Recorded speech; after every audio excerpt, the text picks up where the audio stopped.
আসসালামু আলাইকুম বন্ধুরা, তোমরা কেমন আছো? রোজার মাসে আশা করছি ভালো আছো। আমরাও ভালো আছি। তামান্না কিচেনে তোমাদের স্বাগত জানাই। আজ আমরা তৈরি করব কি আলু, নদিয়ার লাল আলু, বাঁদরমুখী বলতে আগে এগুলোকে। লাল আলু দিয়ে হাঁসের ডিমের ঝোল। হেবি সুন্দর খেতে।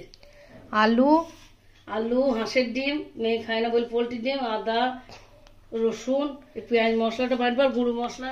এখানে মশলা আছে টমেটো, শুকনো লঙ্কা আর পেঁয়াজ। এটা পেস্ট করে নিয়ে আলুগুলো ডিমগুলো একটু সেদ্ধ করে নিয়ে ফিরে আসছি। আমরা ডিম আলু সব ছাড়িয়ে নিয়েছি, এবার ভেজে নেবো। মা এদিকে কড়াই বসিয়ে দিয়েছে, কড়াইয়ে তেল দিয়ে দেবো।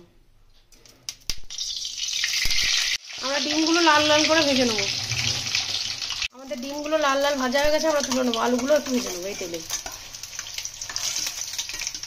আলুগুলো ভাজা হয়ে গেছে, তুলে নেবো। এই তেলের মধ্যেই আমরা আরেকটু তেল দিয়ে দেবো। গরম মশলা ফোড়নে দিয়ে দেবো, এলাচ, দারচিনি, তেজপাতা।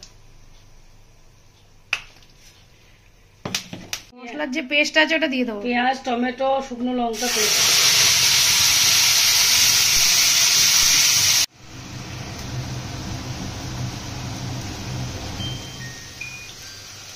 গুঁড়ো মশলাগুলো দিয়ে দেবো, জিরে গুঁড়ো, ধনে গুঁড়ো, নুন, হলুদ,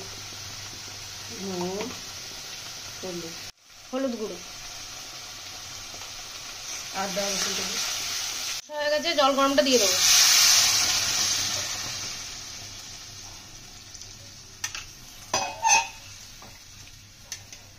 আমরা ডিমগুলো দিয়ে দেবো। ডিমগুলো দিয়ে দিয়েছি, একটু ঢাকা দিয়ে দেবো। আমাদের আলু ডিমের ঝোল রেডি। বাঁদরমুখী আলু ডিমের ঝোল, কি সব বলছে বাবা। নদিয়ার আলু, বাঁদরমুখী। আমরা গ্যাসটা অফ করে দেবো। ডিমে আলুর ঝোল রেডি, লাল আলুর লাল ঝোল। বাড়িতে বানিয়ে খাবে, কেমন লাগছে না লাগছে কমেন্টে জানাবে। যদি আমার ভিডিওগুলো ভালো লাগে লাইক কমেন্ট শেয়ার করবে। তোমরা ভালো থাকবে, সুস্থ থাকবে, সাবধানে থাকবে।